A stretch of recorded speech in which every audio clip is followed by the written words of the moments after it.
What's good? What's going on, gentlemen? No Gary Knight, no Double G, but guess who's in the house? That's right. He's been off for quite some time, but I am back, not in the Wings Nest, but overall hanging out on all Lacrosse all the time with two great gentlemen. We got Double M and we got Double S in the house. Muffler Mike, Shawn Slaght. What's going on, gentlemen? Not much. Hey, Pat, how's it going? Now I'm just trying to live. I'm trying to fill some shoes here. I know. Listen, the boots I'm trying to fill is hard. You know what I mean? Because Gary is an encyclopedia for lacrosse, and I'm at like level 1 beginners luck. Talking lacrosse. But anyway, a lot of gentlemen. I mean, a lot of stuff has happened here in the lacrosse world. So, Muffler Mike, I'm going to kick it right to you. What happened so far? I know we had a lot of NL playoffs. The Philadelphia Wings, since the last time I've talked to you guys, a lot has changed in that world. Once I thought we were heading to the playoffs, and then we just pooped the bed. Yeah, a lot going on. Obviously for everyone who's tuning in, Gary's still in Prague. The Herbeski Memorial Tournament just wrapped up today, I believe. The Nova Scotia Privateers repeated as champions, so congratulations to them. Of course, Gary was out there with the Oshawa Green Gales. I'm not sure where they finished, but I'm sure he's going to comment and let us know. I believe they finished in the top 5 or top 8 for the tournament. So another successful venture out there in the Czech Republic, which is great to hear, great to see. Just that tournament just seems to get bigger and better every year. So, which is great for the sport. So you said Beetlejuice and he shall appear. There he is. Yeah, it's already morning. Yeah, morning, Gary. 6-7 hours ahead. Yeah, geez. Yeah, good morning, sir. To head back. Okay, Oshawa finished 7th. So, congrats to them on another fairly successful venture out there. And of course I was jealous. What's that? I'm jealous. I saw all the cool pictures Gary was taking. I was jealous. He looked like he was having a rocky good time. Him and the family, him and the players and coaches. He looks like he was living it up out there. I was a little bit jealous. I was like, dude, I need to go hang out with Gary more. Rubbing some shoulders with some legends. I saw him with Shawn Evans there for a bit, and there's some big names out there. Yeah, I live a dull, boring life. I need to hang out with Gary more.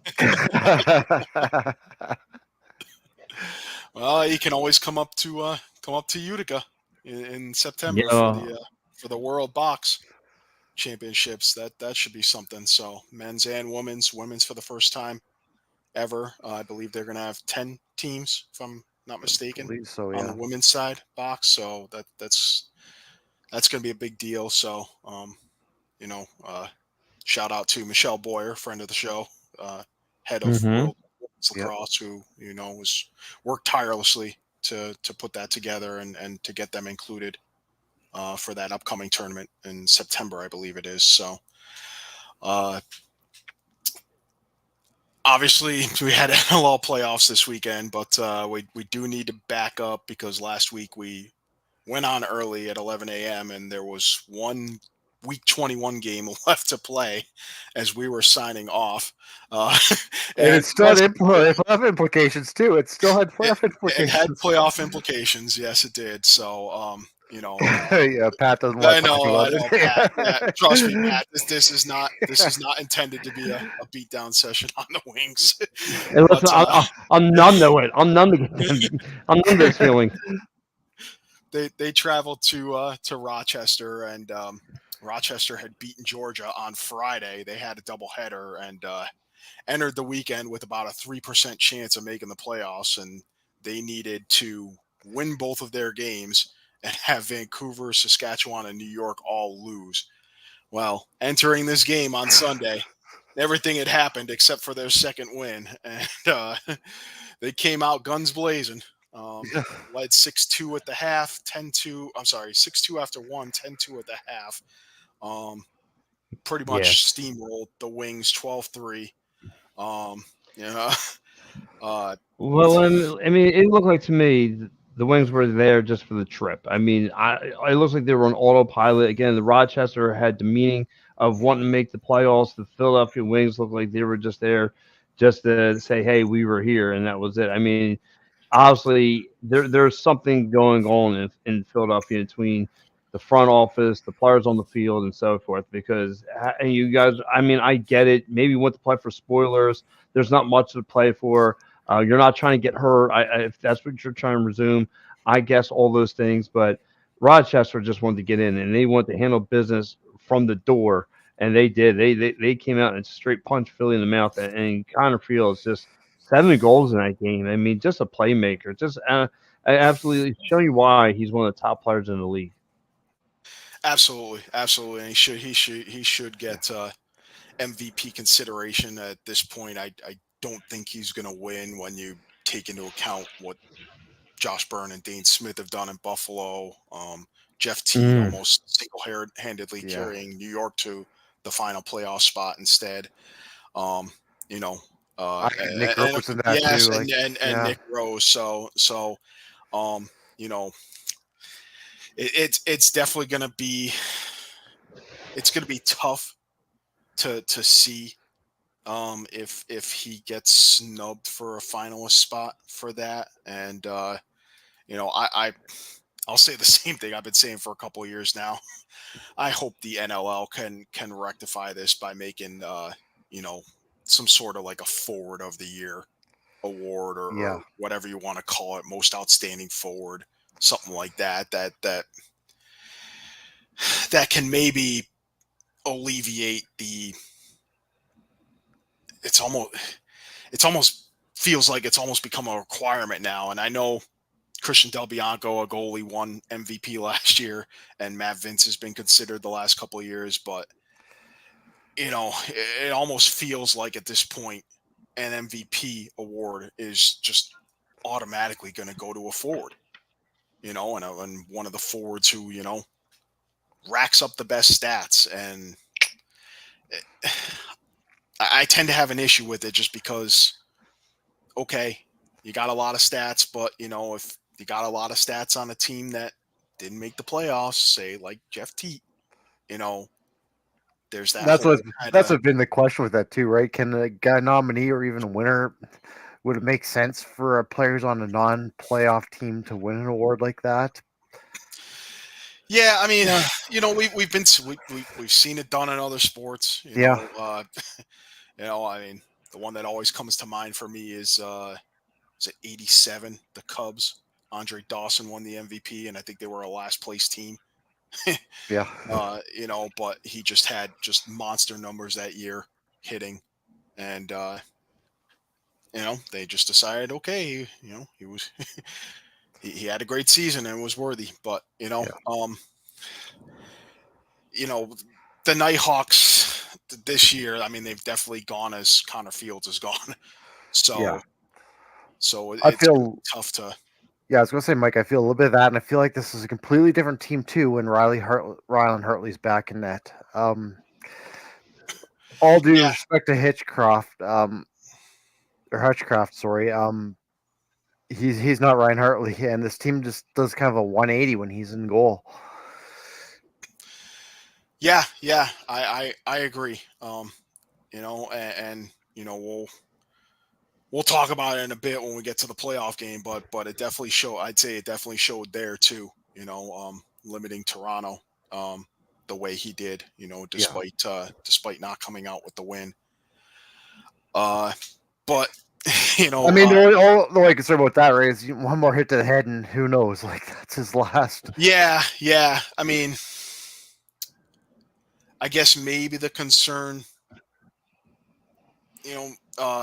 tails off a little bit just because we know now, that the Nighthawk season is over. So, obviously, he could be playing MSL or something, somewhere else during the summer. But, I mean, if he I'm not going to fault him if he decides to take the summer off. No, not at all.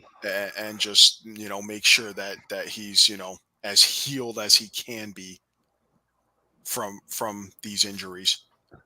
So that, hopefully, hopefully it doesn't happen again in the future. And if it does, it's not, there's not as high a level of concern Yeah. with the potential that is, career ending. Yeah. So Yeah. Well, I mean, was like, kind of go ahead, Pat. no. When I look at the Rochester Nighthawks, and again, like you're mentioning, without Ryan Harley, in the between the pipes, they're like a completely different team. That's the story was from them this year. They started out high, like I thought they were going to do, piggybacking off of their season previous, and then they kind of fell apart a little bit. But then they found themselves in a playoff position, and they handled business that was in front of them with the Philadelphia Wings. And again, a complete loss, Philadelphia Wings, but nonetheless, you handled business. You had control of your destiny. And then you had this game coming up, and it is what it is. What it is. You mentioned about Connor Fields. Important player to him, but they need to the future just need to build around Connor Fields, get him the right supporting cast, and so forth. And yeah, like you said, if absolutely. And you're I think they're a good chunk there, especially on the offensive side. Um, Mhm. you know, McConvey is Yeah. be big for them. Ryan Smith, I mean, that guy is just a hat trick machine. He Oh yeah. really Mhm. is.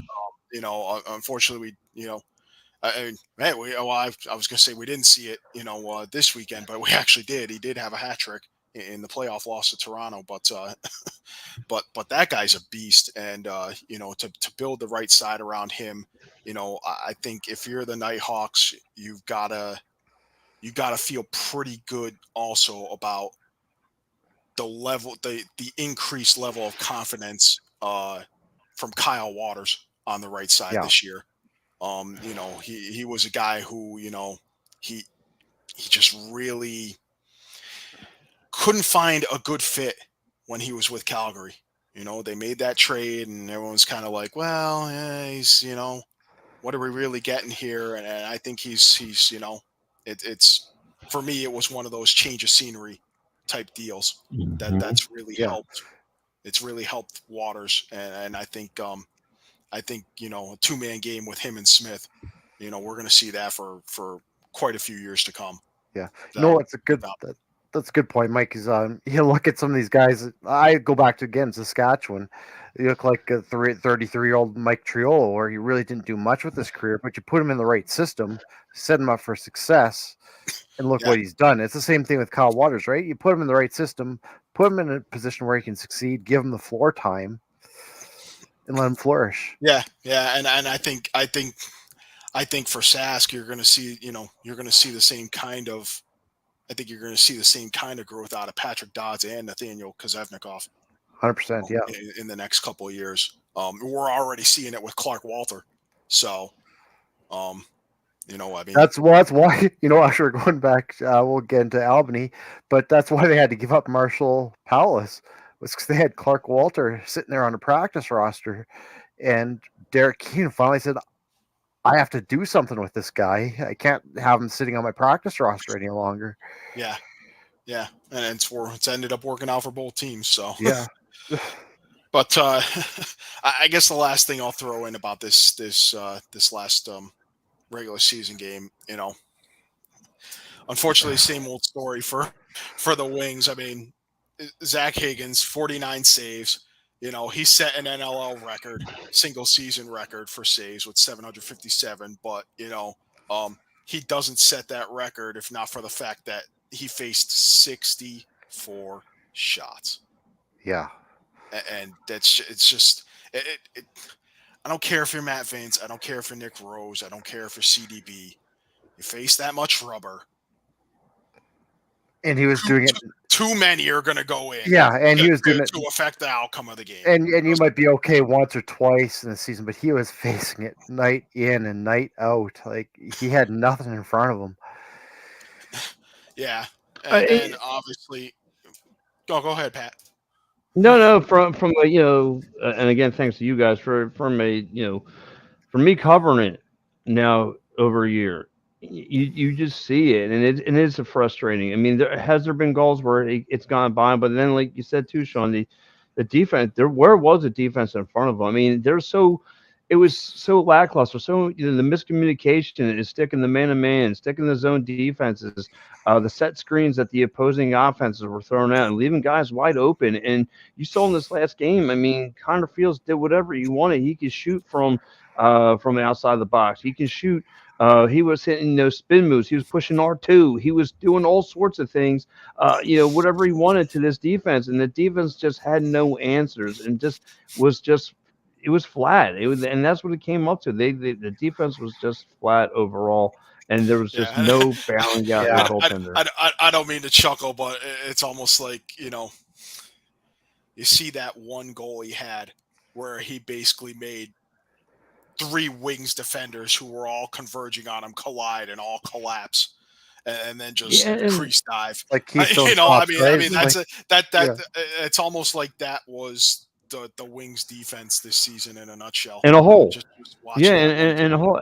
So And this has been going on for now. Like I said, I've been covering for a year, and it's just like this is what's been going on for the whole entire year. I mean, it was bad. It was just every home game. Like, again, 1-8 at home. I mean, and your offense to me, can only bail you out for so long. I mean, they were trying to put up double digit points, and it was just not enough. It's just not enough. And we mentioned in previous shows how the offense is just now all of a sudden have to try and match the opposing offense and the opposing scoring. Now they're overthinking. Now they're overtaking shots and making bad decisions. And couple of the creative plays that they're trying to come up with. You get just overthinking instead of taking the shot and all that stuff. So yeah, it was just a combine of a lot of ugly for this Philadelphia Wings team. It was just a lot going wrong. I mean, your expectations were playoffs,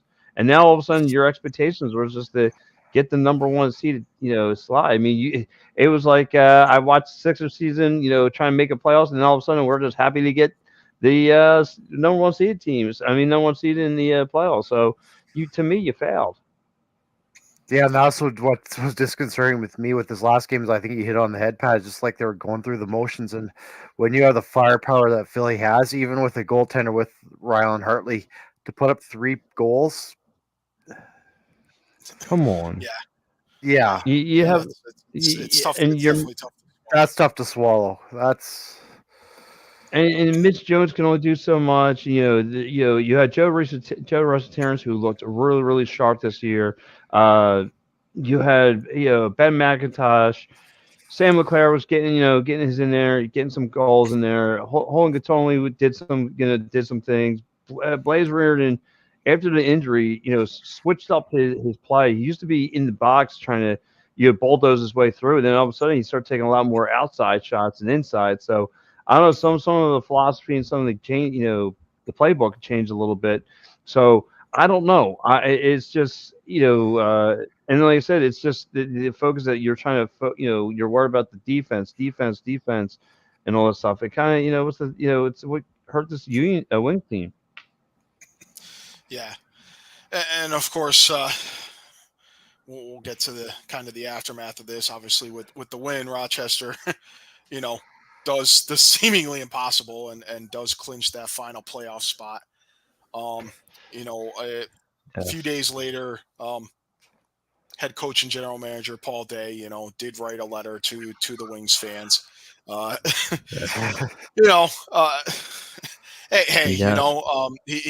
think he was pretty blunt and honest about it, and he said, hey, look,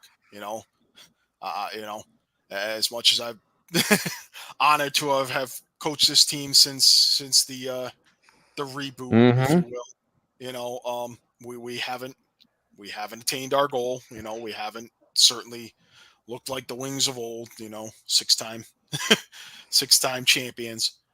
And he's decided to step down from the head coaching role. He'll remain in the general manager role. And honestly, Oh, great! Well, Hope you sit next to me more often. Great. Listen, I mean, this to me, I mean, this isn't really any different than what he's doing in Peterborough with the Senior A. Lakers. That's You true. know, he stepped down from the coaching position. Mike Hazen's taking over as head coach. He's just going to solely focus on general manager duties. And look, I'm no expert, and there are several. If you want to include, let's just for the moment include Paul Day. Um, you know, I'd say that there's about a third of the league, about a third of the head coaches in the league also function as GMs, but it's not an easy task. No. We have No. Glenn Clark in Albany, I believe, is head coach and GM. Has been since Rich Lisk left to join the Riptide. Um, Patrick Merrill, I believe, is also head coach and GM in San Diego. Um, Kurt Malosky, of course, is head coach and GM in Vancouver. And I believe Shawn Williams also in Vegas. So there's a number of guys, but it's demanding. It's to say the least. And I you gotta keep in mind that being an NLL GM is always different from all the other. We can limit it just to Philly sports. It's different from all the other sports. There's different ways to go about things. You got to think about things like travel and guys, players, other professions, among other things. You got to have, a geographical sense of what's going to work. Hey, look, I'm in Philly. Can I really select this guy, who's a New Westminster, BC native, like say, or just any BC native, because the Wings do have a Yeah. couple of BC natives, Higgins, Jones, um, uh, some others are are escaping me, but Alex Pace is a Nova Scotia native, so you've got guys from both ends of the continent, on your roster. So it's a lot to consider, and to be able to just drop one of those roles, I think you that there's a good chance you're going to see significant improvement in the role that he retains, because he's focused Yeah. on I he's focused on I the totally job, agree. and much the same, and I would like to think at this point he's recognizing, okay, hey, look, my plan to kind of stack the team with a bunch of Peterborough Lakers didn't work out the way I'd hoped. So, now you're going to have a head coach come in, hopefully there's no clash of ideologies or philosophies, but you think again, the front office is going to take their time and vet, you know, uh, And I'm sure Paul will have a say in that too, and who's going to be the new head coach as well. So I mean, he will, yeah. he will.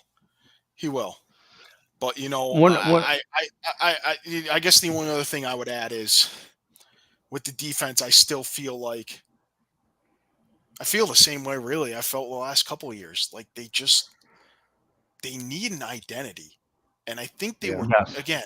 I think they were. I think they were trying to do it when they acquired Chad Tutton and when they acquired Brock Sorensen, hoping that he would stay healthy. And it's a we have to keep that in mind too. It's unfortunate they could have had a good veteran defender in Brock Sorensen playing with them had he not gotten injured. The Yeah. first game he came back from a major injury that pretty much forced him to call it quits. And I think they were looking to be more of a physical team. And there's other things that didn't. I mean, getting John Rannigan, that didn't work out. Uh, he's kind of had an interesting career. It seems like his just for some reason just he fits in Georgia. And I mean he's had a couple of stints in Georgia, and those just seem to be his best years. Where he really seems to stand out as a defender. So it's unfortunate, and yes, they've made a couple of not so great trades. You know, Chris Cloutier didn't work out. Again, hate to be kind of statistical, if you will, about it, but I mean, they were a coin flip away from Austin Stotts instead of Chris Cloutier. Yeah. They win that coin flip and they're picking first in the entry draft instead of the expansion draft. So, the experiment with Matt Rambo didn't work probably as well as they'd hoped. He is still on the roster. Maybe something changes and he decides to come back next year. I don't know. We'll probably have to see how the PLL season goes. Maybe Blaze can talk to him a bit. I know they're not teammates, but out on the field. But I still think there's options. I think they have the number 1 pick in the draft. I personally, I wouldn't fault them either way. If they decide to make a pick and there's some, I would hope it's on some stud defender that, that they can kind of pair up with, some of their newer guys like Mitch Armstrong, Jackson Ganton, Kevin Lynch. But I wouldn't fault them either for trading that pick for a bit of a haul. Trade that pick, and I think they have enough offensive weapons they can legitimately part with one of them and maybe some mid-round draft picks. Well, I think you make a good point, Mike. Yeah, you look at some of those deals that maybe didn't work out for Paul Day, but now he can step back and look at the big picture, right? And maybe those were just spur of the moment type of things where he was trying to juggle that GM and head coach role and had to make that move at the time and didn't have a chance to really think about the repercussions or how this is going to work out. Now he can step back, really look at it, look at this roster, retool it as it needs to be done. Yeah. And I mean, this is not a surprise, right? We knew after the end of this year something needed to change. And I think I mean, I'll throw another name out there. I know he just moved at the trade deadline, but John Wagner, his brother's already playing for the Wings. I mean, John Wagner would be a huge upgrade on the back end if they can, somehow find a way to pry him away from Albany. My thing is like when I watched Paul Day, especially at the tail end of the season, and look, less is more, right? It's hard to be a head coach and be a general manager of a team, especially if you're on the GM and you're upstairs. You're looking at the whole playing field. You're on the sidelines. You're only looking at certain angles to see what works. But when you're up there, he's going to be able to see, like Shawn said, you're going to see the big picture. You're going to see what's wrong, what adjustments you can make. And I felt like at the tail end, especially the last 2 games of the regular season, especially or not on the road, but at home, and I got to see a not just a coach, but a passionate man about this team, about this franchise, and understands the Philadelphia crowd and how it works and how this city works and how he wants to deliver lacrosse to the city and open a lot of people's eyes to the brand. And what I mean is when I seen this man, and like I said, that Thursday before they faced Saskatchewan, and after the loss they took, I saw a man that just looked like he was pacing back and forth in the hallways. He was pacing. He was so heated up with the team, and and I don't know if he lost it already started to bother me that I felt like the team lost his message, that they weren't paying attention what he was saying and trying to get. So, but now he gets to play a role, like he controls the narrative. He can control. Hey, listen, if you're not going to listen to me or the coach message, we can deal. Well, I'll try and make a deal that works. And whether it's moving up to New York or so forth, or whatever the case may be, or so forth. But like I said, I've seen a man, and then of course I know I'm going to get called the bully from One Angry Anthony. If he happens to check into the show, he likes to call me the media bully for making him cry. And no, listen, I that was the first time and everyone's looking at me because I just said I asked him 1-8. It's but again, it's just he's just got so much passion for the game and for the sport, and just trying to open an eye to the Philadelphia crowd of lacrosse, and it's man, if he, like I said, I start to feel for the guy. I really did. I really got to feel for Paul Day, not just the coach, GM, for the human being that he is, and just seeing the passion he has for the city and for the team and all those things. And he wanted to see playoff lacrosse here. We were talking about it. Me and the other beat reporters were talking about. Man, we were getting pumped up about seeing possible lacrosse playoffs here and what the atmosphere is going to be like and all those things. And unfortunately, it didn't go to plan. It never panned out. So. But again, I think now he's going to be able to focus on one, let the coach do it, whoever he decides, or whatever the team, the front office decides, whoever they're going to bring in, and just let him focus on his role. Let him worry about contract. All right, this guy. Let him worry about the guy about moving pieces. So No, again, No, I was just going to say, that's a great point, Pat. What you're talking about that last press conference there. He showed emotion. He could just came out there and just give you the old cliches over and over again and show like he doesn't care. That's a great message for the Wings fans. This guy cares. He showed some emotion. He wants a winner. And he did. He was showing emotion, and then where it's not, it got to the players like, well, this guy's not your normal coach. He does care, and it was like I said, it was written over his sleeves that he wants to be part of Philly. He wants to open up to a good quality brand that the Philadelphia crowd hasn't seen in a long time. He wants to be, he wants the team to be talked about, not just now in a negative, sense. He wants to be talked in a positive. Oh, look, Philadelphia Wings are in the playoffs. Let's go check them out. I mean, listen, I think the cool theme nights are cool, like Star Wars night, back to the '80s night, but I want to see back to the playoffs night. You know what I'm saying? I want to see lacrosse playoffs night. You know what I mean?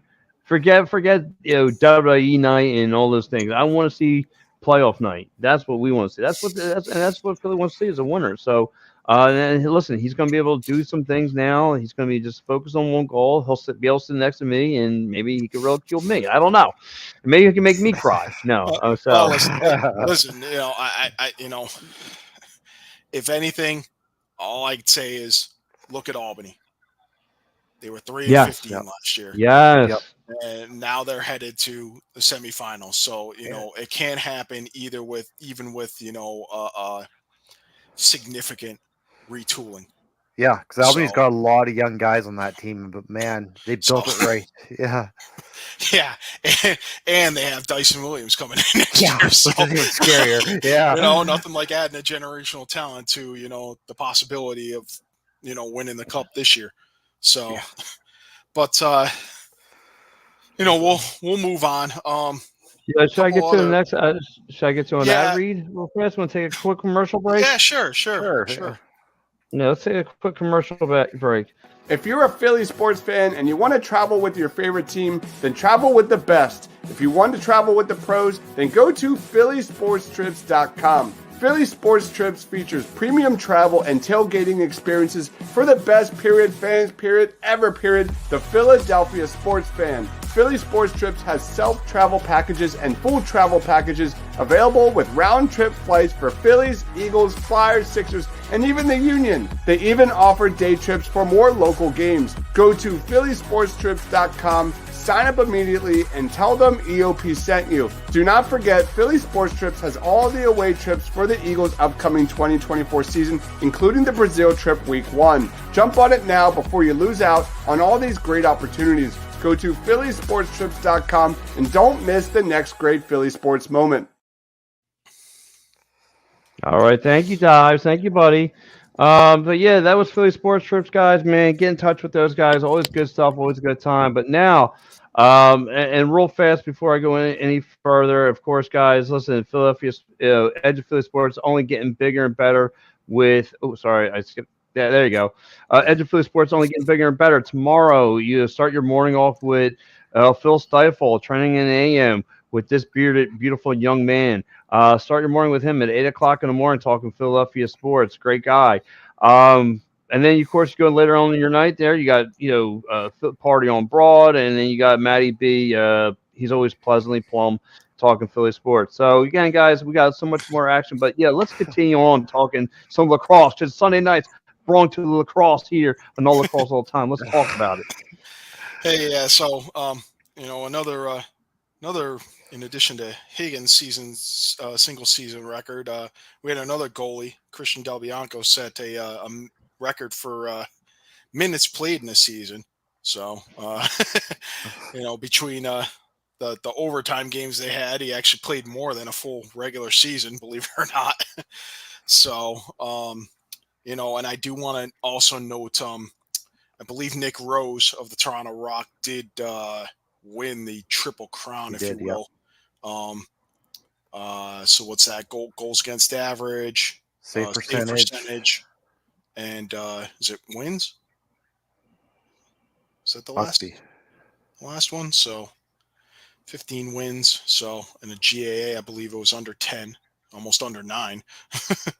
So How he doesn't win goaltender of the year this year is yeah, I give up if he does. I give up. Like at this point he has to. He has to. There's all due respect to Vince or Wrigley, the season he's had, Jameson. Okay, yeah, Gary, yeah, it was wins. So Double G. yeah, it will be it'll be a travesty if Nick Rose does not win goaltender of the year. The last stat, Alex Simmons, forward for the Albany Firewolves. I believe he matched Randy Stott's second all-time rookie points.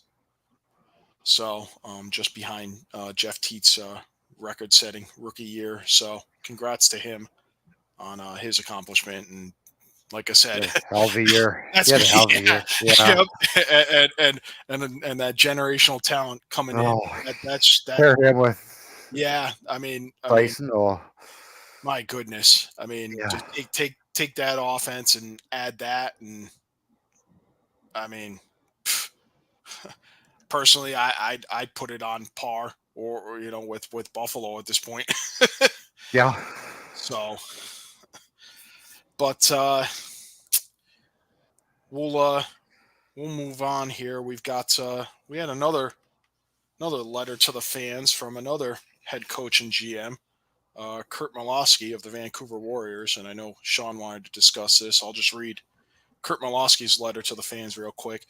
We started this season with a vision of building a team the city of Vancouver and the province of British Columbia could really get behind. We put commitment, sacrifice, and resiliency at the heart of our play. Our teammates set career milestones, and we pulled together as a team on the longest win streak in franchise history. We carried this passion out into the community and brought lacrosse to over 30,000 children in BC through our Stick to School program.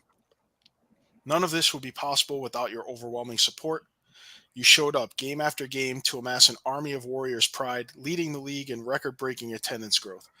The season didn't begin or end the way any of us wanted, but it is a stepping stone to the future. We've got more to give, and we've got more determination than ever. No matter the opponent, the score of the game, or the time left on the clock, we will never back down. We'll see you back on the floor. Yeah, I mean, we talk about the Kurt Malosky effect, right? This is not the same Warriors team we're used to seeing. There's a winning culture now. Losing's not going to be tolerated. And we're even seeing it in the stands. Like, we used to worry about, look, Vancouver's attendance is half empty. They're getting crowds now. Now they're approaching 10,000 at games. Yeah. They're knocking on the door at 10,000 a game. So, which is just kudos. They're getting themselves back on the map, and maybe it didn't end the way they wanted, but you're now seeing those stepping stones. When was the last time we talked about Vancouver Warriors team still in the playoff hunt at the end of the year? Yeah, usually they're eliminated pretty early. Yeah, and I guess I hate to use this as a reference because we were just talking about the Wings with Paul Day and maybe the message just not getting through to the players.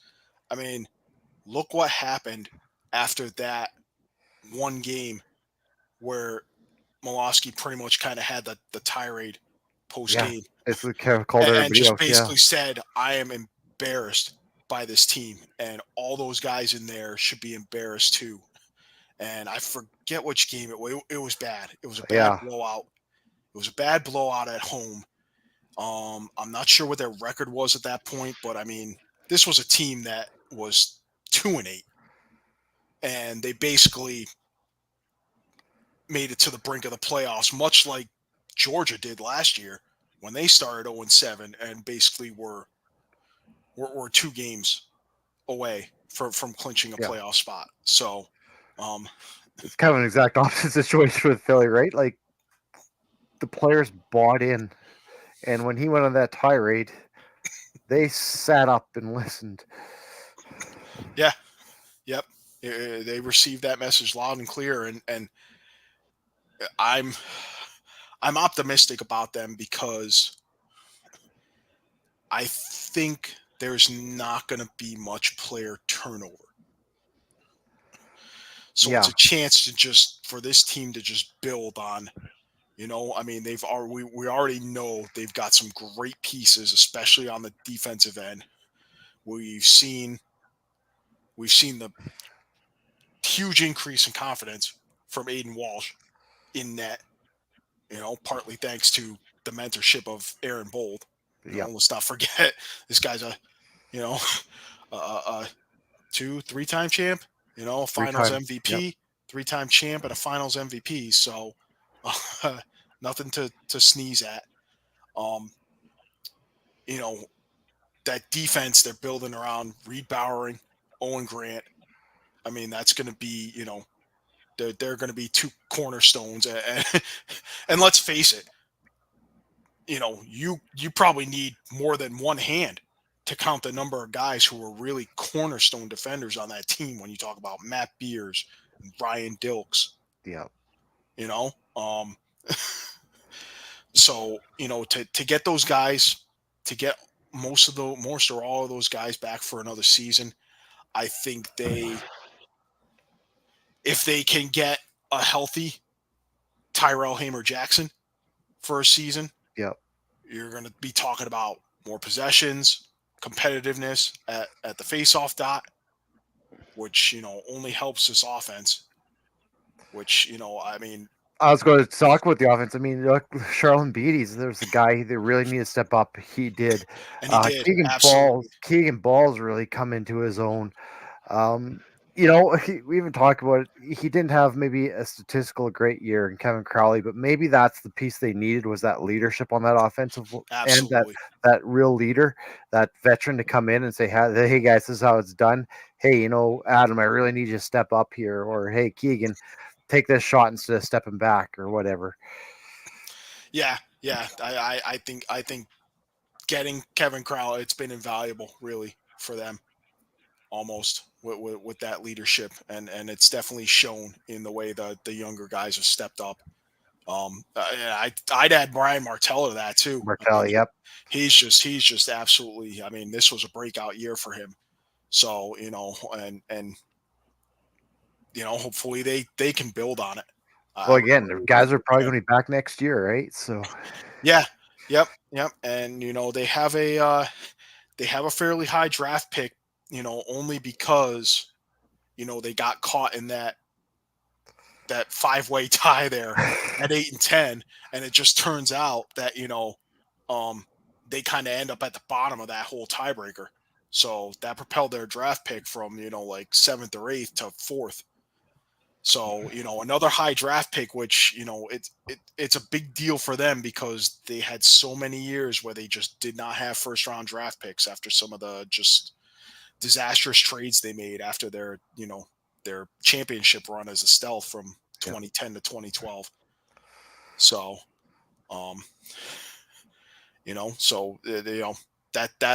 it's nice to see that that mess has kind of cleared itself up now, and now they're kind of, when it comes to draft standing, they're kind of back to not being stuck without picks. So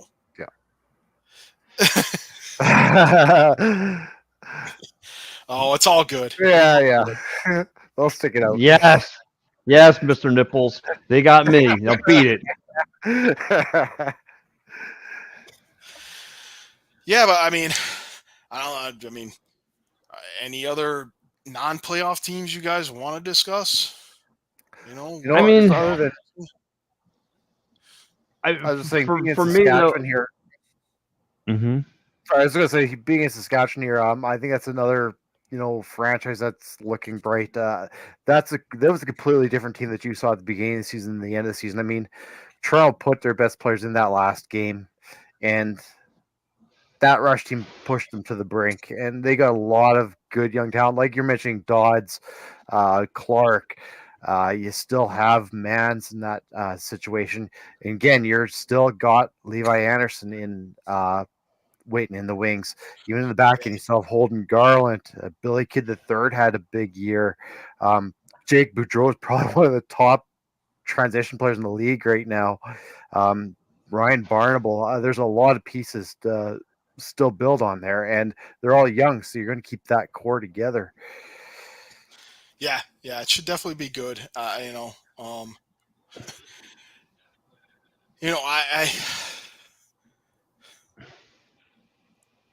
guess my concern would be, is maybe similar to some other people who follow the league, that, when you look at the playoffs, you had six former East Division teams that made it. Only 2 former West Division teams made it. So, there's been talk, the teams out West, they're not really competing. I mean, Colorado, 2 years ago they won it. Last year they were within a game of winning it. Obviously this season wasn't anywhere flatlined what they'd hoped or expected.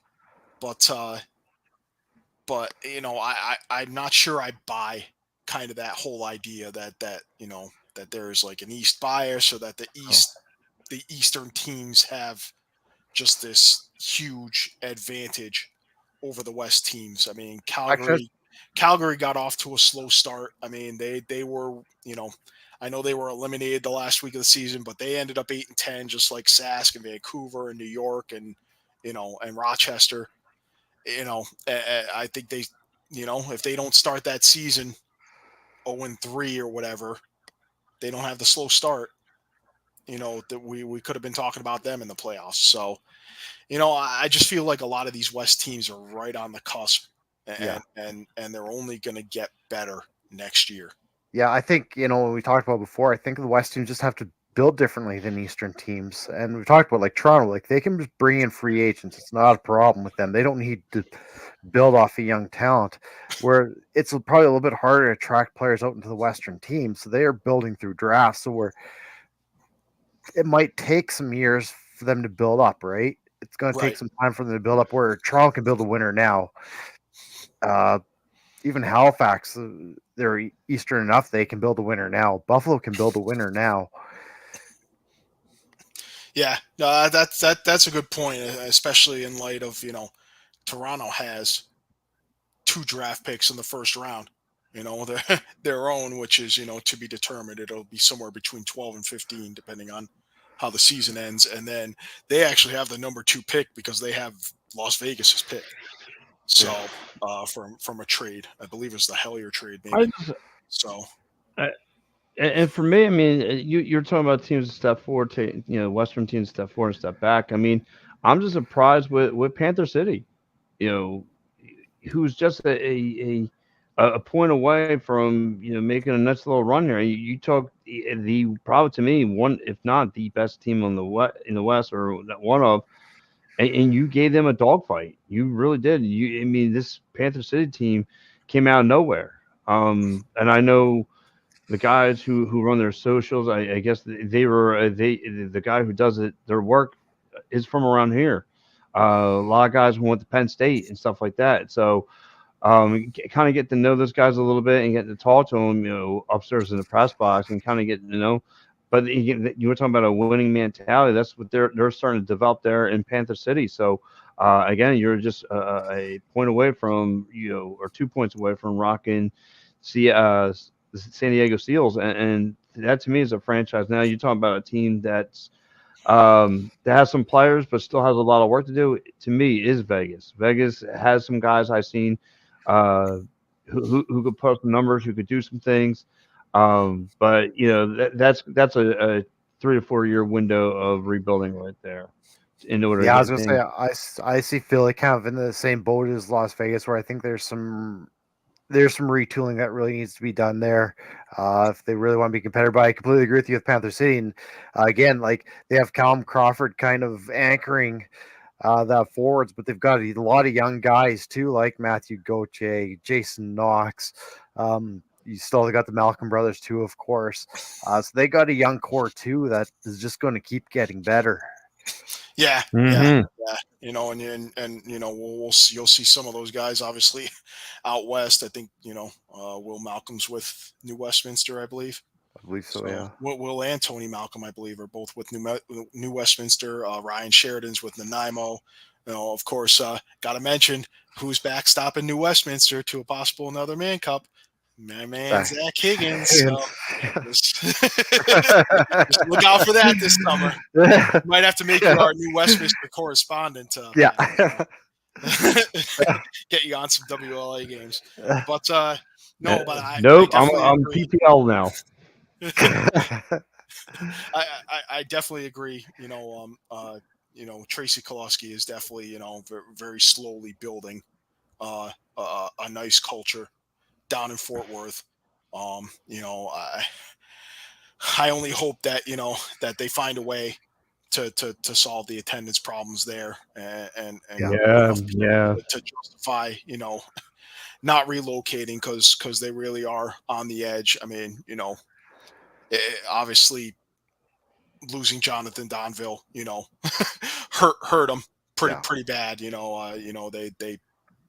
had a chance to win that game even without him in the lineup. So it definitely would have been interesting to see a couple of key injuries really hurting, potentially affecting some of the playoff games we had this weekend.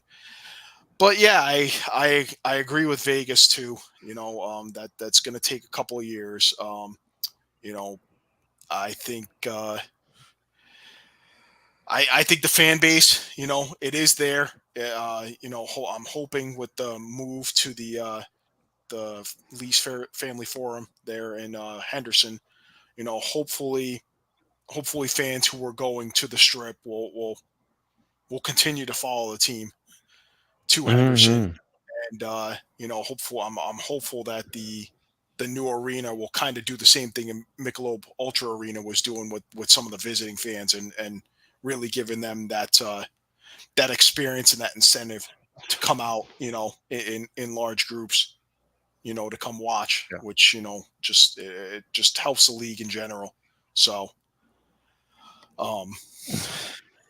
Oh yeah, I mean, I got to see some of the pictures from when the Philadelphia Wings went out there not too long ago, and man, it looks like a good time. And of course, Vegas, it's starting to become. They got the Raiders out there now, and they got the Golden Knights. So, it's becoming a little sports town. So, from a place that didn't have nothing going on. So, again, playoff solves everything. You got to send a message to your fan base, show them a direction, and if you don't have a direction, it doesn't matter what city you're in. Everyone wants to see a winning team. So the minute they see playoffs, it kind of says, "Hey, listen, we're doing something over here." So absolutely, and with the Vegas thing, I'd add the Aces, the WNBA team. They're the champs, so they're drawing significant crowds for the women's basketball team. So that's great to see. Yeah, absolutely. All right, well, I guess we'll move into the important stuff here. Yes, really important stuff here. So we had 4 first-round playoff games. It started Saturday afternoon with Toronto, number 1 seed, hosting the number 8 seed Rochester Nighthawks, and going back to going back to our chat here, Nick Rose. Yeah. What more does he have to do to solidify, winning a goaltender of the year finally? 51 saves in a 9-6 victory, and the score was really closer than it looked, because I think it was 9-3 going into the fourth quarter, or 9-4. Yeah. The game was kind of almost decided by then. A late Rochester charge just wasn't enough, but Challen it was Rogers, garbage time. two goals, 3 assists. Chris Boucher and Tom Schreiber both had 2 goals and an assist. Mark Matthews had a goal and 3 assists. Corey Small, goal and 2 assists. Dan Craig, 1 and 1. For Rochester, again, Ryan Smith, Mr. Hat Trick Machine, had just that, a hat trick. Connor Fields, unfortunately, struggled. Just a goal and 3 assists after putting up 7 in that game against Philly. Curtis Knight, 1 and 1. Kyle Waters had a goal. Ryan Lanchberry and Thomas McConvey were held to an assist each. So not really, not what you want to see out of them, but that their season's just been so up and down. As we mentioned earlier, Rylan Hartley, 40 saves in the loss. So Toronto's going to advance, and they will be facing the Buffalo Bandits. Yeah, but when you watch the game, though, I mean, Toronto, I mean, it just showed Rochester there's a world difference between us and Philly, world of difference, and they found out real fast, because the minute the gates open, Toronto, the place is rocking, they got the fans behind them, and Shawn Rogers said, "Here, let me show you," and real fast, and that team alone, good ball movement. They were shooting from the outside, and not, like I said, they took their time, unloading, from the perimeter. If you want to use basketball terms, outside the box. I mean, they were just shooting away. I mean, they didn't have to get nowhere near the net. They didn't have to get do any crazy plays, no spin moves, no driving to the goaltender, none of that. They just stood back and they just unloaded with quick accuracy and finesse. They were just nasty picking apart, sniping away. Yeah. When you are down 4-0 right off the bat in the first quarter against Toronto, you're gonna have a hard time coming back, a real hard time coming back. But Toronto does have to be careful with those outside shots. We've seen it before. They get a little too comfortable with those outside shots, and then they start putting it right in the chest of the goaltender. But we know they can get there. Honestly, I think this is, Charles' championship to lose at this point. I mean, they're the most well-rounded team, most depth. I don't see how they win a cup. That's just the thing. Yeah, I can't disagree with that. So, yeah, I mean, to me, like you said, to me, it just Nighthawks were just trying to make a run. It was, but by then it was garbage time. They've already lost the game well in the first. Like Shawn said, I mean, you put yourself in an 0-4 hole. It's tough to climb out of. It's real tough, especially against that team of that kind of caliber. Like you said, when you're built on all round defense, offense, goaltender. You got a great head coach at the helm, and it's all depth. It's great. It's great. So again, Toronto advances. They'll be playing Buffalo, who won quite the overtime thriller in Bandit Land over Georgia, 10-9. And I'll let Pat run away with a bit of this, because a lot of folks have a lot of opinions on this game, especially about the officiating. Personally, everyone on both sides needs to shut up. That's my take on it. So I'm a guy who likes to complain about officiating from a former wrestler. I know all thing about but listen. Listen, this game was fun to watch. I mean, hands down. I mean, back and forth all through the game, and I thought Georgia had this one. I thought they had this one in the bag. And listen, you could question the calling all you want, but at the end of the day, Buffalo won. And whether you like the result or not, it is what it is. Unfortunately, a lot of people were like myself. Were trying to hope for a Georgia upset, and as a matter of fact, I had Georgia as one of my upset in our pick'em. So, but no, unfortunately, it's what it is. The champions took one out. Now they're going to face a Toronto Rock team who's just licking their chops for revenge. Yeah, and I think we've talked about before. Really, Buffalo's a two-headed monster, right? In Josh Byrne and Dane Smith, and we saw that 5 goals from Byrne and assist, 6 assists from Dane Smith. So really, if you can find a way to contain those two, you're probably going to be okay. But Georgia just wasn't able to contain those two simple enough. And you still have a guy like Matt Vince between the pipes. I mean, he is aging, yes, but he's still Matt Vince. Right. Right. Yeah. And, I'd say, one of the downfalls for as well as the Georgia defense played, being physical, Buffalo went 4 for 4 on the power play. So, that definitely hurt, especially in a game where every goal pretty much counted. They also allowed a couple of transition goals to Ian McKay and to Nick Weiss that were kind of, they were daggers. So, they were able to get one of those types of goals back themselves with Jeff Henrik. But credit to Brett Dobson, to go into that, atmosphere, and stand pretty tall, 49 saves, on the night. Unfortunately, it was just one too few. But Georgia struggled on the power play themselves, going just 2 for 4, and some of the usual suspects again. Lyle Thompson, 2 goals, 3 assists. Brendan Bomberry had a hat trick and an assist. Andrew Q had 3 goals and 2 assists. Shane Jackson, unfortunately, kind of shut down, just limited to 4 assists. You didn't hear much from Brian Cole, and you have to wonder, in the injury department, Seth Oakes did not play. He was out with an illness, and you have to wonder, boy, if talk about a blow. I mean, just like if Panther City had Donville, if Georgia had Oakes, how different might this game be? A guy who can snipe, a guy who's going to get in the middle and going to cause havoc and disrupt and draw penalties too.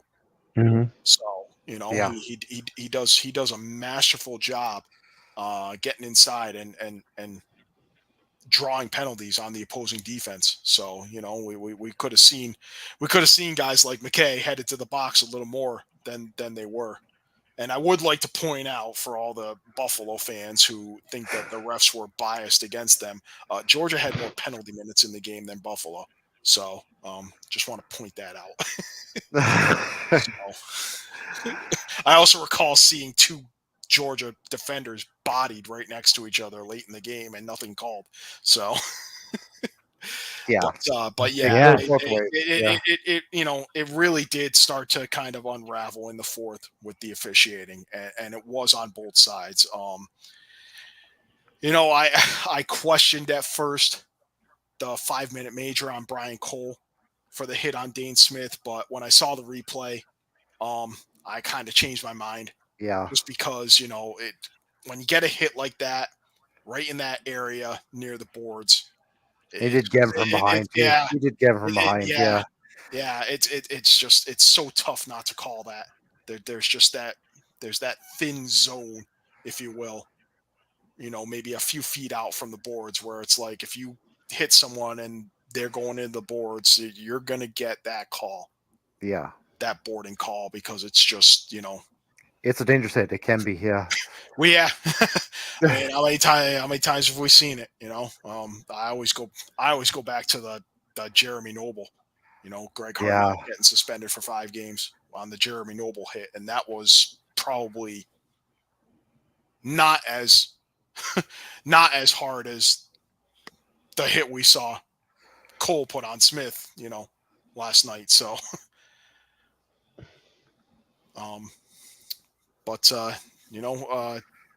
Buffalo escapes, and this 2 out of 3 is going to be. It could be interesting. I mean, Buffalo's kind of had Toronto's number last few years. So Toronto, like Pat said, Toronto's going to be.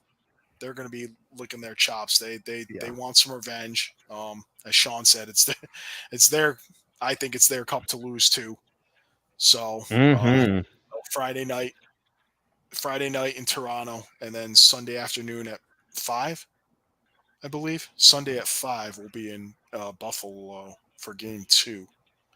So, and this is going to be an interesting week. I mean, what do you guys think about the whole doubleheader thing going on here with the? If you're asking me for early I was going to predictions, say, at least for this first round, I loved how they stacked kind of the games. We weren't kind of crossing over and trying to watch 2 games at once or 3 games at once. I actually kind of liked it. It's kind of a full day of lacrosse. Yeah. And it seems like they're not doing it here either, but that's I guess my only qualm is the Buffalo Toronto thing. I can see. Now you have San Diego and Albany, or you could add San Diego and Halifax.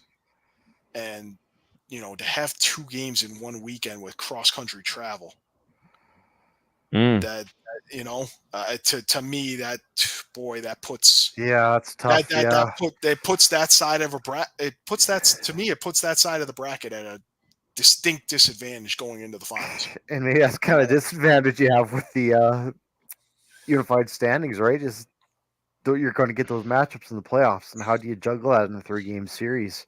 Where maybe you have an East and East on one side, you got a West versus East on the other side, where you really can't stretch it over 2 weekends. Yeah, and I noticed, had Halifax won, they were actually going to play 1 game in Halifax next weekend, and then do a doubleheader in San Diego the following weekend. So they were going to play, the lower seed team was going to get game 1, as opposed to top seed, lower seed, top seed in game 3 if necessary. So, but that's where we stand. So, Friday at 7, I believe. What's your predictions? Oh, predictions! Yeah, too early. I'm going to wait for. I'm sure Eduardo's probably already got his picks. Man. I'm going to wait. I want to wait and see. Injury reports, that kind of stuff. Who's available, who's not. So, I'm already going to go on a limb here. I'm just going to say I think it's going to be a San Diego and a Rock finals. Oh my gosh, can you imagine? Man. I won't have any issue with that because top 2 teams, all season. San Diego's 9-1 at home. They're doing something right, for all that we've, kind of worried about or criticized, that, hey, the team is old, they're slow, they're, what are they going to do? Their window's closing, they keep finding ways to win. So I think and especially at home. So Toronto and San Diego are like kind of the 2 teams that are championship or bust, and definitely with Toronto. San Diego and Albany, man, because I like that matchup. Like I think Albany. It's going to be very money. I really could. So. Yeah, it could go either way. So, obviously moving on with San Diego, the late playoff game Saturday, we got a 9-8 overtime win over Panther City, and I'll let Shawn. You want to talk about a back and forth game, man. No one held more than a 1-point lead in this one. And it looked that for a second they were like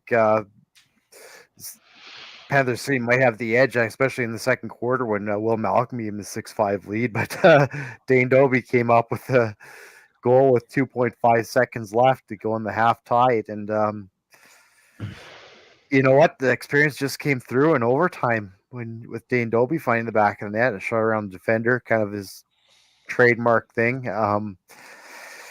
You know what? Even in the loss, credit to Nick Baymood, man.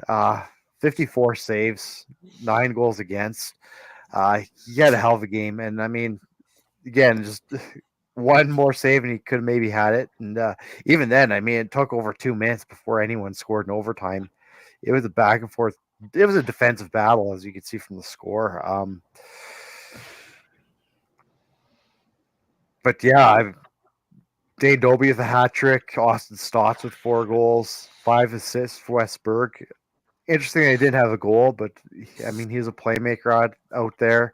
I don't know. That's why I think it's going to be an interesting series against Albany. I mean, again, San Diego's winning these games, but not blowing the doors off anybody. And in a 3-game series, who knows? And especially a young team like Albany, like we talked about the old legs of San Diego. Can they keep up in a 3-game series against a younger team like Albany? Yeah. I can't disagree with that. And for PC, obviously, a tough luck. Again, no Jonathan Donville. Ryan Sheridan stepped up. He had a couple of goals in his absence. Callum Crawford, a goal and 3 assists. Unfortunately, I think he got bottled up a little bit by that San Diego defense. Yeah. Will Anthony Malcolm each had a goal and 2 assists. Matthew Gauthier, a goal and 2 assists. Again, Damoud, 54 saves. Actually, I was going to bring one thing up here. And okay, we're going to get on the referees a little bit here, but that one goal by Austin Stotts when he got his helmet knocked off and he kept playing and scored. How is that not blown down? I'm sorry. I've seen it. So they actually did explain it. Did they explain it? Okay. They sort of explained it on the podcast. I believe Teddy Jenner tweeted out something shortly after, and my understanding of the rule is if you have the ball and your helmet gets knocked off, basically the way it's stated is you have to get rid of the ball as soon as possible. But you can do that by taking a shot. So apparently his helmet got knocked off. I mean, yeah, he took a couple of steps and kind of crease dived, but I mean, I think when you look at it in real time, I feel like it was a short enough window to be justified. I mean, if he's running 5-6 steps or getting towards the restraining line or something like that, just to get away from a defender, then at that point, okay, hey, you're blowing whistle.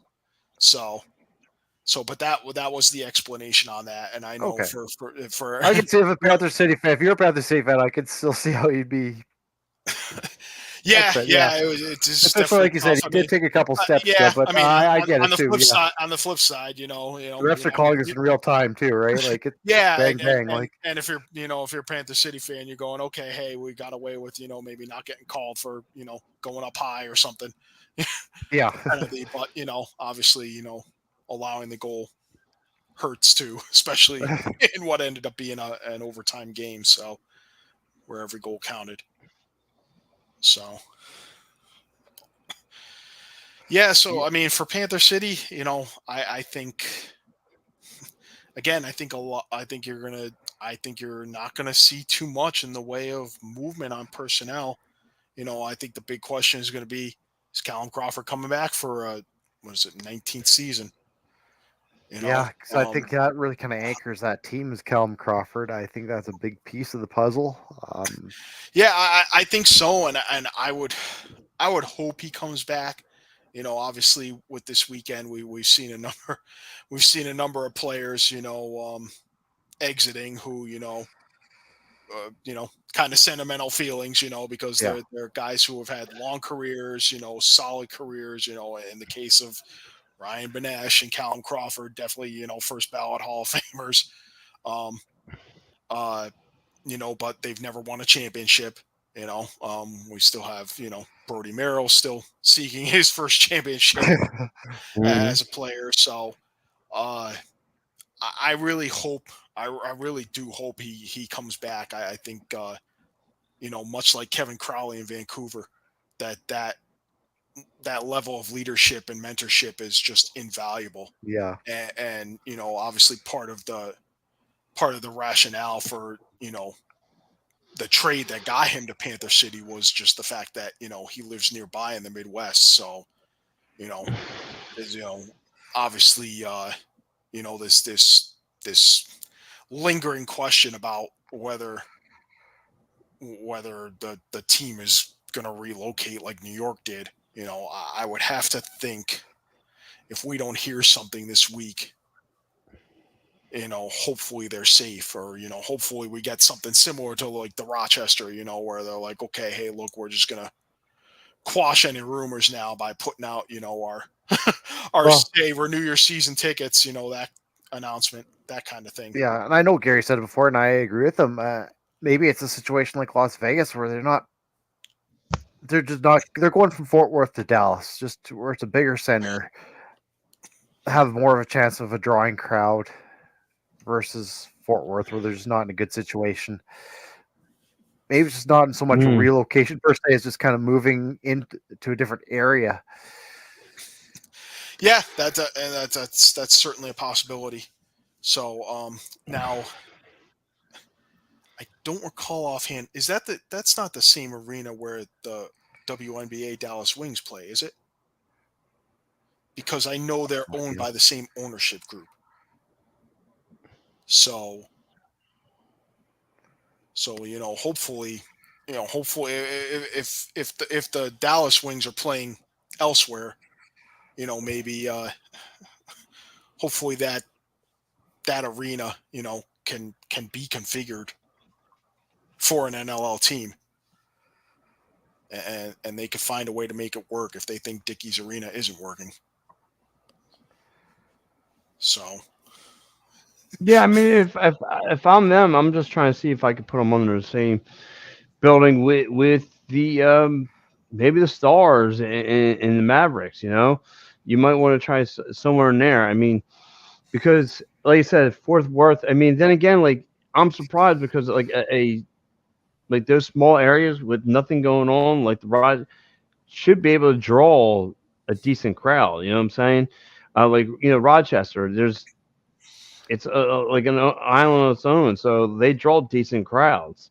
So, but then again, I don't know if that has to do with graphically being towards up north, where the atmosphere for sports is different compared to down south. So I'm not sure. So, you just got to, I mean, they just got to, like you said, playoff now. You kind of made a nice little, have a direction. You just got to keep on chirping with the fans and so forth. Yeah, and But to out answer your there, question, Mike,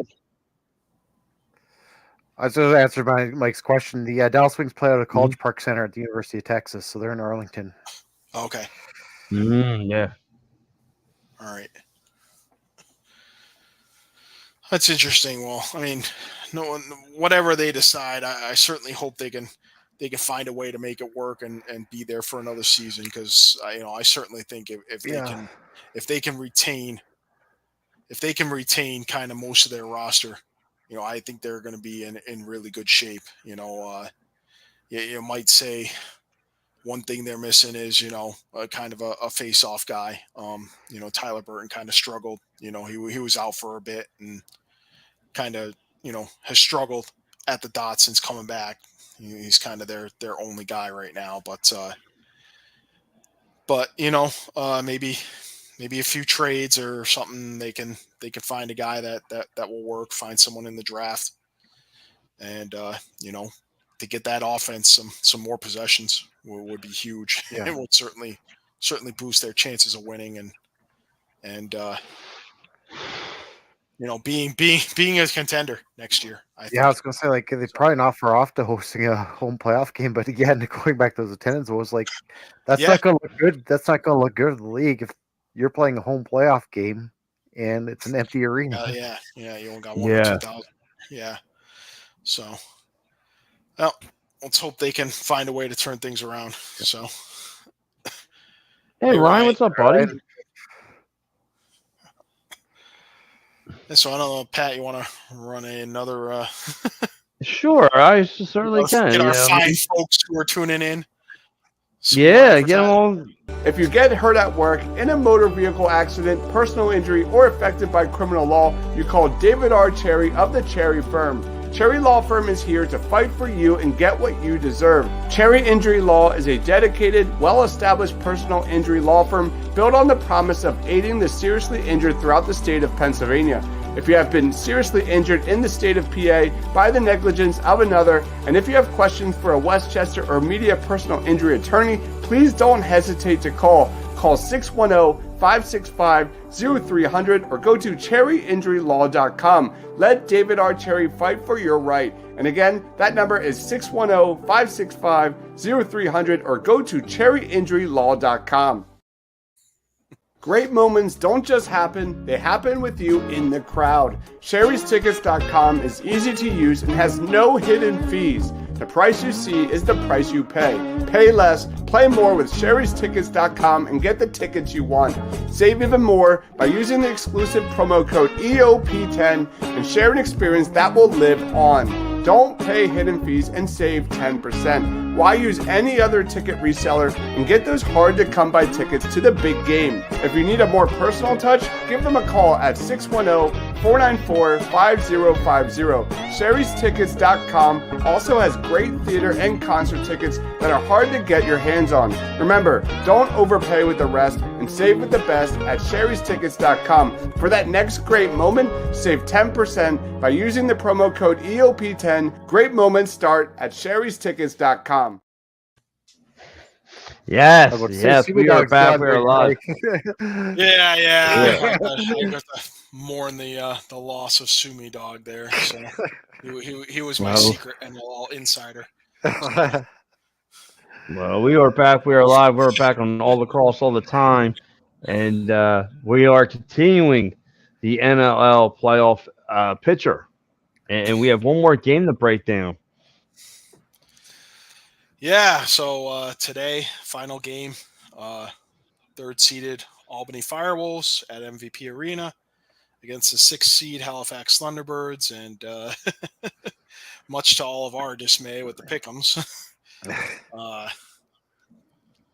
Albany comes away with a 9-3 victory, and boy, did they run away in the in the fourth quarter. 1-1 after one. It was 4-1 Albany at the half, and then things started to kind of fall apart for Halifax, and they have one Doug Jamieson to thank for that. Jamieson 52 saves and held Halifax to just 3 goals. 2 from Clark Peterson, 1 from Austin Shanks. Not much other offense. Randy Stotts had 2 assists, and then I think Cody Jamieson had an assist for Halifax, and a few other guys had an assist. And as things unraveled in the fourth, Jake Withers and David Brock both found themselves ejected from the game as Halifax upped their penalty minute total to 67 for the game. So, Brock's ejection in particular was rather interesting as he was sitting in the box and then just got up, and the way the boxes are set up at MVP Arena. Old Paidomia. Yeah. So the way the boxes are set up at MVP Arena, you've got one on each side of the I'm guessing the video scorekeeper, timekeeper, video replay area, and but they're all accessible. There's no separation between the sections. So you could see on the replay as they came back from commercial that he had gotten up, basically walked out of the back of his penalty box through the area where the official would, look at the replay and where the timekeeper and scorekeeper sits, into the Albany penalty box where Mike Byrne was sitting. He'd been sitting there for several minutes, and starts to climb the glass to go after a fan. So Nice. Not sure how that materialized, but that was that was quite interesting to see. I wish we had video of it. We'll have to find that video and get it up next week or something. So, but yeah, unfortunately, just it's almost becoming a broken record with the Thunderbirds with this this lack of discipline, and I wish I could put my finger on it. Because they have all the talent in the world, and they've been talking for a couple of years now about unfinished business. Heck, they've been talking about unfinished business since they lost to Sask as the original Nighthawks in 2018. That and they've had the talent to get back to the cup, and they just keep kind of shooting themselves in the foot with the lack of discipline. And I wish I had an explanation for it, but frustrations just keep on boiling over, and they just take a lot of senseless penalties and just don't put themselves in a position to win. Yeah, it's kind of similar to San Diego too, right? Where this is a team where if you can get out of their skin, they just unravel. They just can't help themselves, right? Yeah, no, and that's a good point, because I mean, if if the young kids on Albany find a way to do the same thing, to San Diego that they just did to Halifax with that, and obviously Dougie plays a part in that. If 100%, I think it's San part of it. Diego's finds themselves in the fourth quarter having only scored 3 goals, they might implode the same way.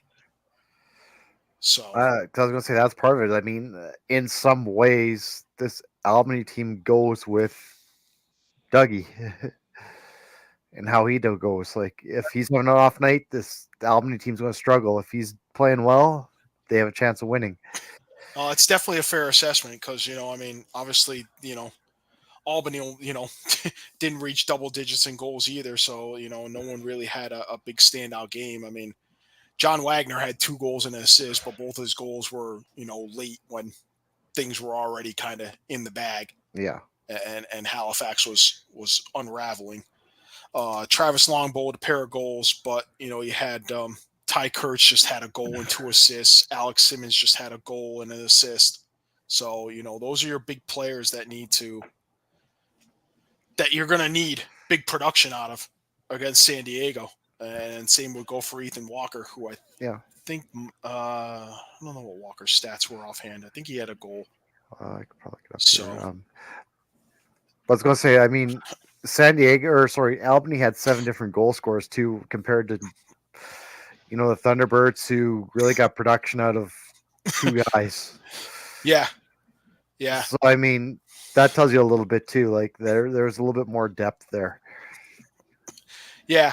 I guess the only other thing I would add too with that is you would hope that Albany could get more production, but they don't help themselves on the power play. They went 0 for 7. That's going to be a big, So again, game's doing it against Seattle. San Diego. but I mean, we've been talking about it all season. That when's their power play going to get? When's their power? And then what was it last week? Was it last week they play? Who did they play in week 21? Can't remember. I don't have it off the top of my head.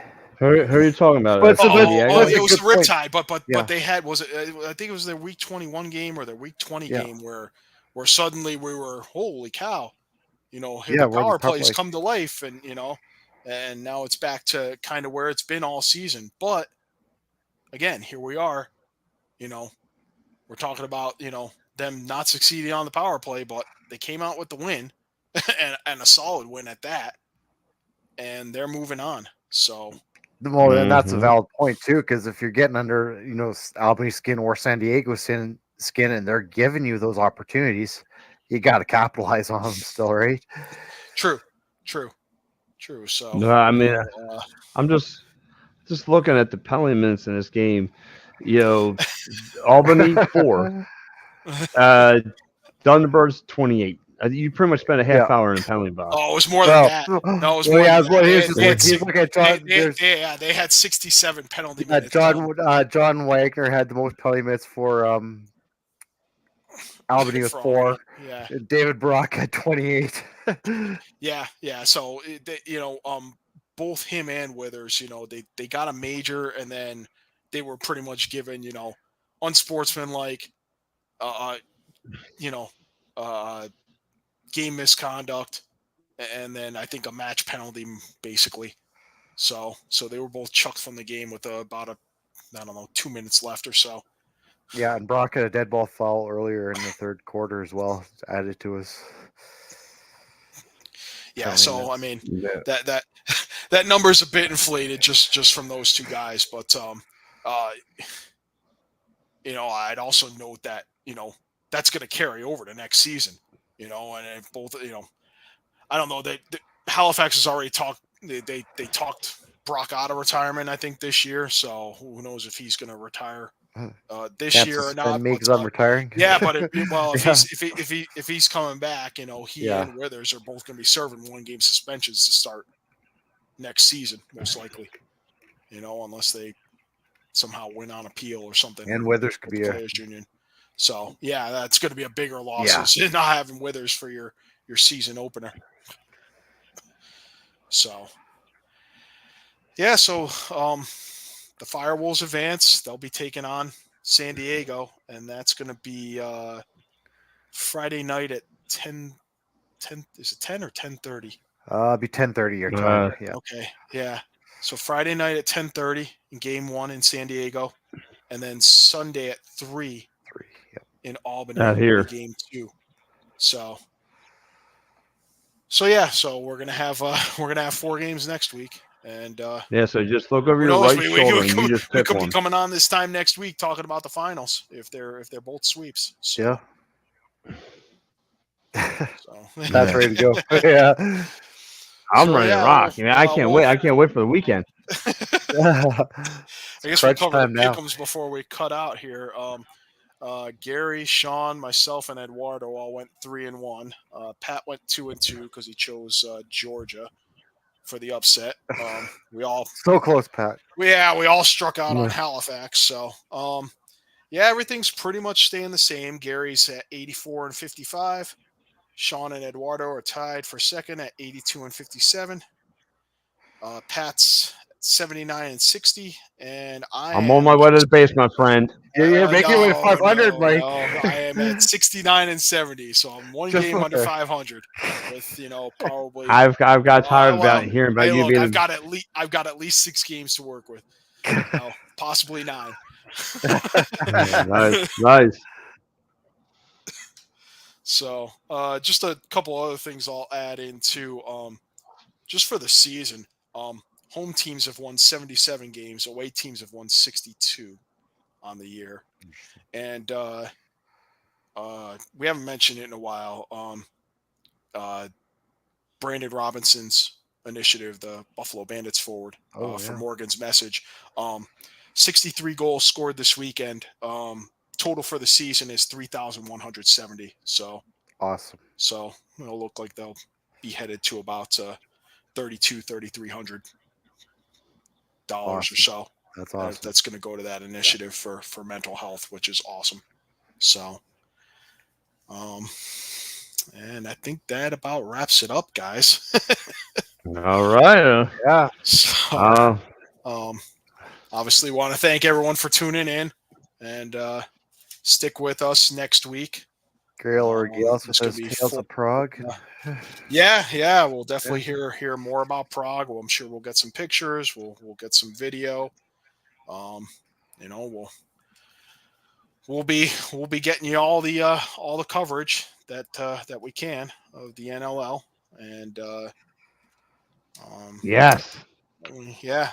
The only other thing I'll add is if you go to our All Lacrosse All the Time page, I just I just updated following the Halifax Albany game. I updated the first round of the NLL draft, at least as far as we know.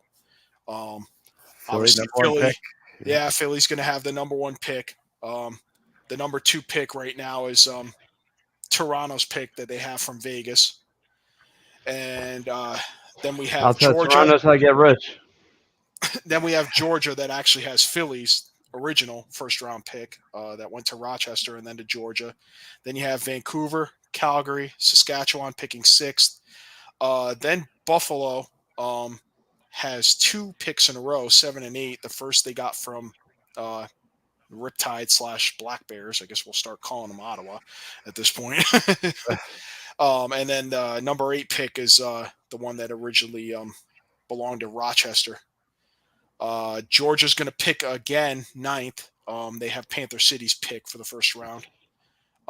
Then Halifax, and then Georgia's own first round pick.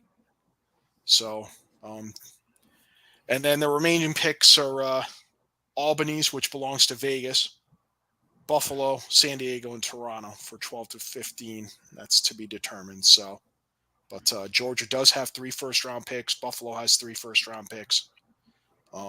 Few teams do not have a pick. Colorado does not have a first round pick this year. So could still see some movement. Well, yeah, I think so. Well, with Toronto with 2 first round picks, you got to figure they're going to move at least one, if not both. We know how much Dallas loves those first round picks. So. Yeah, in exchange for players or just later picks. Kind of keep kicking the first round can down the road. Yeah.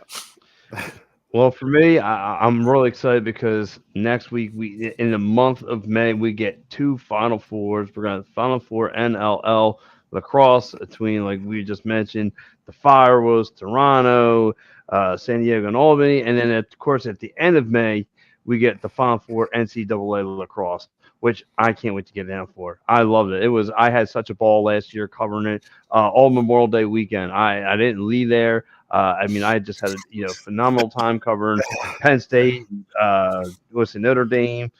Who else was out there? West Virginia, and who was the other? And how's the food, Pat? Yes, I lived off the food. I forgot who's the other schools down there. No, that was the Final Four: Penn State, Virginia. Penn State, Virginia, West Virginia, Notre Dame. Right? Maybe Duke. Duke was that? Yeah, Duke. Duke eliminated Penn State. That was right. Yeah, that was right. That's right. So, it was a lot of fun though. First time experience, eating like a slob, working with with ESPN cats, and just a atmosphere I'll never take back. It was really fun. Awesome. Well, we can't wait to hear about that. So. Yeah, again, man, I'm ready to rock. We'll close with again, thanks to everyone who's tuning in, who's following us. We're on Facebook, we're on Instagram, we're on Twitter, we're on YouTube. So tune in. We'll keep you as up to date as we can on all the news, trades, signings, other happenings. Definitely stick with us through the summer because things are slowing down just a little bit with NLL season winding down, but they're going to pick right back up with major series in Ontario, WLA out in BC, PLL obviously. Pat will be covering NCAA finals, and of course juniors as well. Juniors in Ontario, Alberta, BC. We'll be covering President's Cup, Man Cup, Minto Cup. So lots of I can't wait. It's a lot of fun. I cannot wait. I cannot wait to get down there. Again, guys, I want to say thank you so much for tuning in. And guys, like you said, you can't get enough of all lacrosse all the time. I know. I'm trying to put on the heavy boots here. I'm trying to fill those boots. I mean, it's tough to follow, double G's, platinum. But anyway, guys, listen, it's been fun. It's, always fun to get to work with Muffler Mike, Shawn, double S, double S, double M, double G, double Q, double R. We got all that going on this show. So anyway, guys, it's been a fun ride. But listen, let's rack it up here. And guys, stay tuned. Come back next week. We will break down the Final Four of NLL playoffs. All right, guys. See you later.